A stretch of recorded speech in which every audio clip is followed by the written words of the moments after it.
تاریخ میں جب بھی بڑے بحران آتے ہیں نا تو اکثر کوئی ایک شخصیت ایسی ابھرتی ہے جو سب کچھ بدل دیتی ہے، جو تاریخ کا رخ موڑ دیتی ہے۔ تو آج ہم بات کرنے والے ہیں ایک ایسے ہی ستون کی، ایمان کے ایک ستون، حضرت ابو بکر کی کہانی کی، جنہوں نے ایک نازک ترین وقت میں سب کو سنبھال لیا تھا۔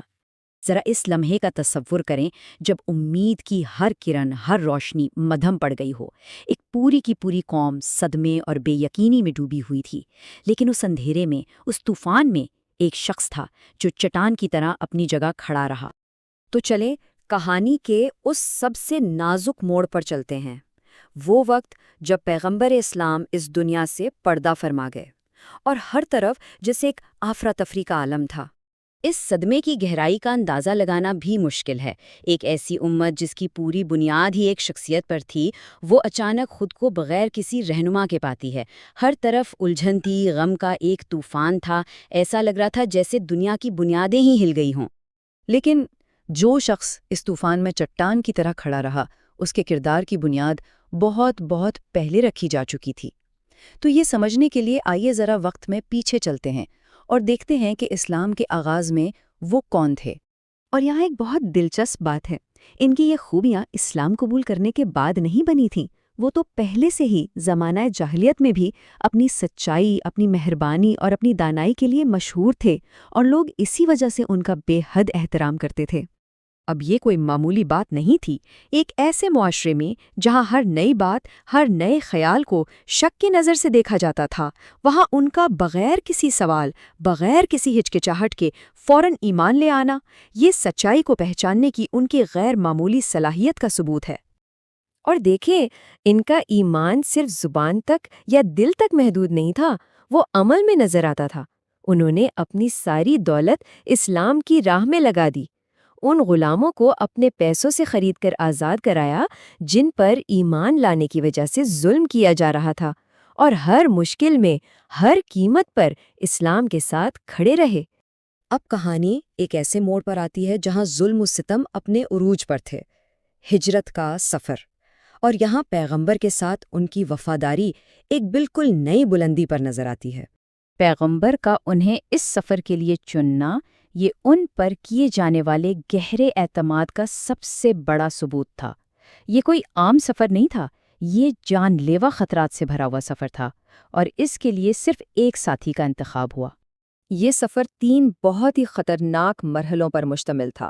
پہلا، رات کے اندھیرے میں دشمنوں سے بچ کر مکہ سے نکلنا۔ دوسرا، تعقب کرنے والوں سے بچنے کے لیے غار سور میں پناہ لینا۔ اور پھر تیسرا، آخر کار محفوظ مقام یعنی مدینہ پہنچنا۔ ذرا اس منظر کو اپنے ذہن میں لائیں۔ وہ ایک تنگ سی غار میں ہیں اور دشمن بالکل باہر کھڑے ہیں، اتنے قریب کہ اگر وہ صرف نیچے جھانک لیتے تو انہیں دیکھ پاتے، یعنی موت اور زندگی کے بیچ بس چند قدموں کا فاصلہ تھا۔ اس شدید خوف کے لمحے میں جب ظاہر ہے کہ ان کے ساتھی پریشان ہوئے، تو ابو بکر نے انہیں تسلی دیتے ہوئے یہ تاریخی الفاظ کہے۔ یہ صرف الفاظ نہیں تھے، یہ اس گہرے ایمان کا اظہار تھے جہاں ہر طرح کا خوف ختم ہو جاتا ہے اور صرف اللہ پر توکل باقی رہ جاتا ہے۔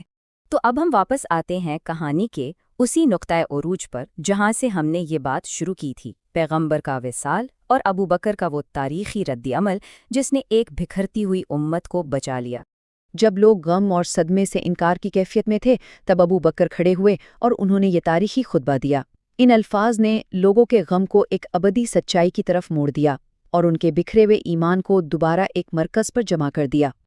اور ان الفاظ کا اثر فوری اور بہت گہرا تھا۔ ابو بکر کی اس حکمت اور قیادت نے لوگوں کو مایوسی کے اندھیروں سے نکالا اور انہیں اس تلخ حقیقت کو قبول کرنے کی ہمت اور طاقت دی۔ پیغمبر کے بعد امت نے انہیں اپنا پہلا خلیفہ منتخب کیا، لیکن یہ کوئی اعزاز نہیں تھا، یہ ایک بہت بڑی ذمہ داری تھی، کیونکہ ان کے سامنے چیلنجز کا ایک پہاڑ کھڑا تھا۔ اور انہوں نے فوراً بہت فیصلہ کن قیادت کا مظاہرہ کیا۔ جب جھوٹے نبیوں نے سر اٹھایا تو وہ ان کے خلاف ڈٹ گئے، جب کچھ قبائل نے بغاوت کی تو انہوں نے امت کے اتحاد کو قائم رکھنے کے لیے جنگیں لڑیں، اور سب سے اہم، جب قرآن کے ضائع ہونے کا خطرہ پیدا ہوا تو انہوں نے اسے ہمیشہ کے لیے کتابی شکل میں محفوظ کرنے کا تاریخی حکم دیا۔ ان کی خلافت کی مدت صرف 2 سال تھی، صرف 2 سال، لیکن ان 2 سالوں میں کیے گئے فیصلوں کے اثرات آج تک محسوس کیے جاتے ہیں۔ یہ اس بات کا ثبوت ہے کہ عظیم قیادت وقت کی لمبائی کی محتاج نہیں ہوتی، بلکہ فیصلوں کی طاقت کی محتاج ہوتی ہے۔ اور آخر میں آئیے ان کے کردار کے سب سے بنیادی، سب سے خوبصورت پہلو کو دیکھتے ہیں کہ بے پناہ طاقت اور اختیار کے باوجود ان کی اپنی ذاتی زندگی کیسی تھی۔ یہاں ایک بہت گہرا تضاد نظر آتا ہے۔ ایک طرف وہ پوری مسلم دنیا کے رہنما تھے، خلیفہ تھے، اور دوسری طرف ان کی ذاتی زندگی انتہائی سادہ۔ ان کے نزدیک قیادت کوئی شاہی اعزاز نہیں تھا، بلکہ عوام کی ایک بہت بھاری ذمہ داری تھی۔ کوئی عیش و عشرت نہیں، کوئی تکبر نہیں، صرف ذمہ داری۔ اور ان کی یہ آخری خواہش ان کی پوری زندگی کی وفاداری اور محبت کا نچوڑ ہے۔ وہ زندگی میں بھی اپنے سب سے عزیز دوست کے ساتھ تھے، اور وہ چاہتے تھے کہ موت کے بعد بھی ان سے جدا نہ ہو۔ تو خلاصہ یہ ہے کہ ابو بکر کی میراث کیا ہے؟ وہ سچائی کی، غیر متزلزل ایمان کی اور ہر حال میں ثابت قدم رہنے کی میراث ہیں۔